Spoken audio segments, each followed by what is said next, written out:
Olá, eu sou a Ellen, enfermeira. Hoje eu vim falar para vocês de um assunto que é permeado por muitas sensações, mas também que é um momento esperado por toda mulher. Eu vim falar sobre a amamentação. Não deixe de assistir até o final, se inscreva e deixe seu like.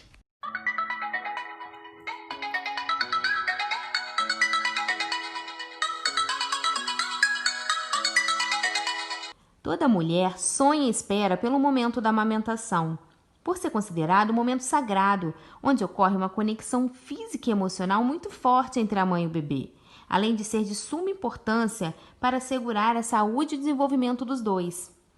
A amamentação ela é a continuidade da afetividade construída desde o período gestacional. É altamente benéfica tanto para a mãe quanto para o bebê.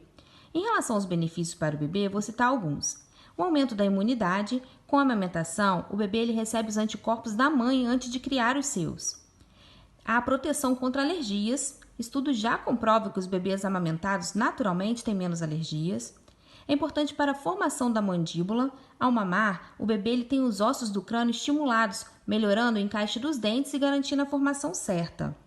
Diminui as cólicas. O leite materno ele contém enzimas já conhecidas pelo organismo da criança e proteínas de fácil digestão. Além de ser importante para a nutrição. Os nutrientes já vêm na medida certa. Em relação aos benefícios para a mãe, é importante para o emagrecimento, porque para produzir o leite, o corpo da mãe ele gasta mais calorias do que o normal. Por isso que amamentar ajuda a retornar o peso de antes da gravidez. Previne o câncer de mama e de ovário. Mulheres que amamentam, elas são menos atingidas por essas doenças. Aumenta-se o vínculo com seu filho, porque amamentar é um momento especial, compartilhado só pelos dois. É considerado também um anticoncepcional natural, porque enquanto a amamentação é exclusiva, os hormônios da mãe fazem com que ela não ovule, mas isso não é uma regra. Além disso, ajuda o útero a voltar ao normal mais rápido. Os hormônios envolvidos na amamentação estimulam para que o útero diminua após a gravidez e volte ao seu tamanho normal. E por fim, a economia que se tem. Quando a mãe amamenta, ela não gasta dinheiro com fórmulas industrializadas, que costumam ser caras. O ato de amamentar é muito mais do que nutrir a criança. É um processo que envolve interação profunda entre a mãe e o filho. Interfere no estado nutricional da criança, em sua habilidade de se defender de infecções, em sua fisiologia e no seu desenvolvimento cognitivo e emocional, além de ter implicações na saúde física e psíquica da mãe. Nos vídeos relacionados ao período gestacional que constam aqui no nosso canal, abordamos a importância dos cuidados com as mamas desde a descoberta da gravidez, por sofrerem modificações que podem gerar desconfortos posteriormente, e também porque precisa ser preparada para o processo de amamentação. Então, quando nós demos as dicas de utilizar o sutiã de alta sustentação, massagear as mamas para diminuir a tensão, a massagem específica para os bicos invertidos com o polegar e o indicador e movimentos rotatórios como se estivesse diminuindo e aumentando o volume de um rádio, tudo isso deve ser uma preocupação para que a amamentação seja um processo mais tranquilo. Ao ver uma mulher amamentando tranquilamente seu bebê, não se imagina que oferecer o seio ao filho pode causar certos desconfortos, que geram dor e ansiedade. Por isso, é essencial que a mulher e até a sua rede de apoio saibam como tudo acontece, as possíveis dificuldades, como agir e se manter seguros. Primeiramente, é importante entender como ocorre a produção do leite materno. Com o nascimento do bebê e a retirada da placenta, os níveis de estrógeno caem consideravelmente. Mais ou menos 48 horas após o parto, ocorre um pico na liberação da prolactina, que é o hormônio responsável pela produção do leite materno. Nesse processo, os lóbulos mamários, que são semelhantes a cachos de uvas e se localizam no final dos canais, conhecidos como ductos, começam a produzir e armazenar o leite materno. Conforme o bebê suga o peito, estímulos nervosos fazem com que a região posterior da hipófise produza ocitocina, que é um hormônio responsável por contrair os lóbulos, ajudando a empurrar o leite pelos ductos até as estruturas chamadas ampolas, que estão localizadas sobre as areolas, e que, quando abocanhadas adequadamente pelo bebê, são comprimidas e conduzem o leite até sua boca. Eu vou deixar aqui 5 atitudes que podem contribuir para a produção do leite materno. Amamente, quanto mais sucção, mais produção. Relaxe, o estresse ele causa desequilíbrio hormonal. Hidrate-se, a água é a matéria-prima para a produção do leite materno. Durma bem, O sono adequado ele é fundamental para a continuidade dessa produção. E por último, use roupas confortáveis. A compressão exagerada das mamas pode sim influenciar na diminuição da produção do leite materno. Agora eu vou falar sobre um dos processos mais complexos da amamentação, a apojadura, que é o preparo da mama para o início da produção efetiva do leite. É um dos possíveis desconfortos no processo de amamentação. Nem sempre é fácil. Ele acontece entre 2 e 5 dias após o parto, sendo comum ser mais rápido após o parto normal. As mamas, nesse período, ficam ainda maiores, bem cheias, algumas vezes quentes, e o fluxo de leite ainda é bem pequeno, em forma de gotas, porém suficiente para que o bebê fique satisfeito. O choro pode vir, mas é adaptação ao novo mundo e não porque você está produzindo leite insuficiente para o bebê. O estômago dele ainda é muito pequeno, ele precisa mamar aos poucos, várias vezes ao dia. O primeiro líquido que vai sair do peito pode iniciar espontaneamente ainda no final da gestação. Esse líquido se chama colostro. É rico em anticorpos e leucócitos, vitamina A, que protege contra infecções e alergias, previne doenças oculares, funciona como um laxante, ajudando o bebê a expulsar o mecônio e prevenir também a icterícia, que é o amarelão causado pelo aumento da bilirrubina. Além de ser importantíssimo no sistema imunológico do recém-nascido. Ele funciona como a primeira vacina. Após mais ou menos 3 dias, o colostro continua a ser secretado, até que acontece de fato a apojadura, que pode ser às vezes confundida com outros problemas que ocorrem nos seios da mãe, como o engurgitamento mamário, devido à retenção de leite na mama, a mastite, que evolui para um quadro infeccioso de febre alta, além de dor intensa ou o empedramento das mamas.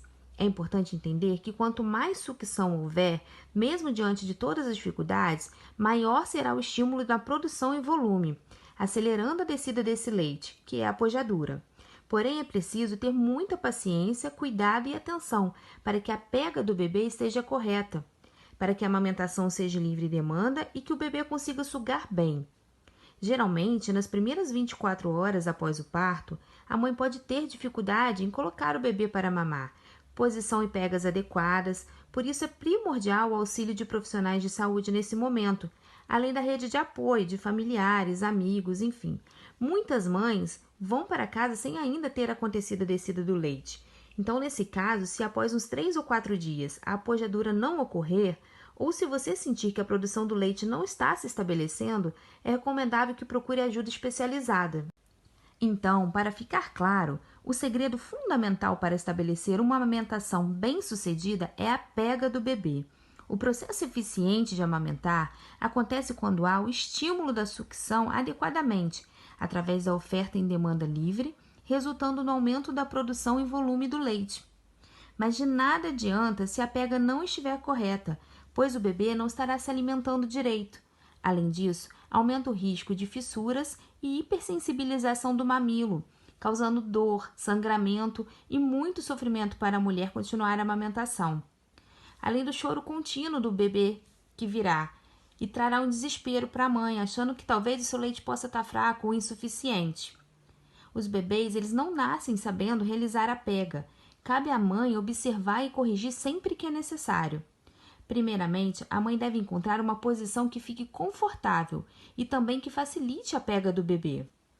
Vou dar 10 dicas para que você possa avaliar se a pega está correta e se a amamentação está sendo efetiva. Se posicione, traga seu bebê com o nariz na direção oposta do mamilo. Com o corpo alinhado, permita que a cabeça do bebê vá ligeiramente para trás. O olhar do bebê ficará na direção dos seus olhos. Quando o mamilo roçar no lábio superior, isso provocará o reflexo de abertura da boca do bebê. Quando o bebê abrir bem a boca, faça um movimento rápido de trazê-lo até a mama, sempre o mamilo apontando para o céu da boca. Grande parte da areola deve ser introduzida na boca do bebê. Isso permitirá uma pega profunda e de forma assimétrica. Quando a pega está correta, o queixo está bem encostado na mama e o narizinho fica livre.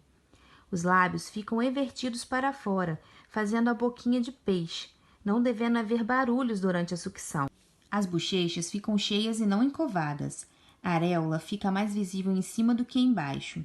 E, por último, não se tem dor na mamada. No geral, você consegue visualizar momentos amplos da boca do bebê, goles também grandes e amplos, com pausas ocasionais para o bebê poder deglutir.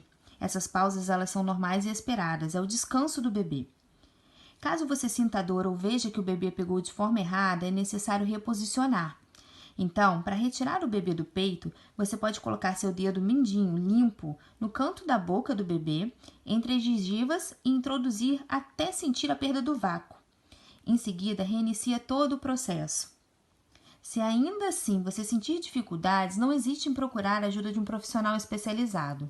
A partir do momento em que a amamentação se estabelece de forma efetiva, tudo se torna mais fácil. Nesse momento, você já sabe identificar todas as necessidades do bebê. Você também já encontrou uma maneira mais confortável de se posicionar e posicionar o bebê para que a pega seja de forma adequada. E com isso te trará tranquilidade e fará com que a amamentação seja algo prazeroso. Embora todas as mães possam amamentar, salvo raras exceções, muitas delas não sentem esse prazer, além de se deixarem levar por várias outras causas culturais e até mitos em relação à amamentação. É importante ressaltar que o aleitamento materno exclusivo ele é recomendado até os 6 meses do bebê e complementado, ou seja, associado a outros alimentos, a partir daí até 2 anos ou mais. Então, durante 6 meses, o leite materno possui todos os nutrientes necessários para o desenvolvimento e hidratação do bebê, não sendo necessário sequer ofertar água. Somente em casos muito específicos será recomendada a complementação antes do 6º mês do bebê. A amamentação exclusiva, ela deixa a criança mais segura, cria um elo forte e influencia em seu desenvolvimento cognitivo e emocional, além de ser considerado crucial para a promoção e proteção da saúde da criança, reduzindo inclusive o índice de óbito neonatal. Mesmo diante de tantos benefícios provados em relação ao aleitamento materno, tanto para a mãe quanto para o bebê, como dito anteriormente, existem muitos mitos que podem ser empecilhos para que as mães amamentem. Elas acreditam que o leite é fraco, que os seios são pequenos e não produzem leite suficiente, que quando o bebê começa com alimentação em livre demanda, o leite materno pode influenciar na absorção de ferro, que quando se tem prótese de silicone não se pode amamentar, que seu cardápio alimentar sofrerá muitas limitações. Além disso, elas acreditam que devem fixar horários de amamentação a cada 3 horas e revezar os 2 seios, sendo que a amamentação deverá ocorrer em livre demanda. Além disso, existem outras preocupações, como cair os seios, por exemplo, que está mais relacionada às transformações que ocorrem lá no período gestacional, como o aumento do tamanho e do peso das mamas, e também a preocupação com a inserção ou retorno ao trabalho, sendo que existem as leis trabalhistas e também a opção de se retirar o leite anteriormente e armazená-los em recipientes devidamente higienizados, fervidos, e podem ficar por 12 horas na geladeira ou até 15 dias se congelados. E é super prático que na hora de ofertar ao bebê é só deixar atingir a temperatura ambiente e dar ao bebê. É importante falar de alguns fatores que podem ocasionar desmame precoce, como a utilização de bico de silicone, oferta de chupeta e mamadeiras, associados à amamentação, pode gerar confusão de bicos e interferir na continuidade desse processo. Além do estresse e nervosismo, eles podem influenciar na produção da ocitocina, tornando insuficiente a produção de leite e consequente desmame. Para finalizar, cabe ressaltar que a amamentação não precisa ser um processo solitário entre mãe e filho. Pais, familiares, amigos e toda a rede de apoio podem ajudar no processo de aleitamento materno e garantir o prolongamento dessa prática. Então, buscar informações é importante, potencializar elogios e apoio emocional à mãe, não julgar, acolhimento de um profissional especializado quando necessário, dividir os cuidados com o bebê, assumir as demandas da casa, priorizar a mãe tanto quanto o bebê. Tudo isso é muito importante, mesmo sabendo que as mães são as protagonistas, pois atitudes tomadas pela rede de apoio exercem um papel fundamental para estabelecer a amamentação e também para garantir o prolongamento dessa prática de forma prazerosa e efetiva.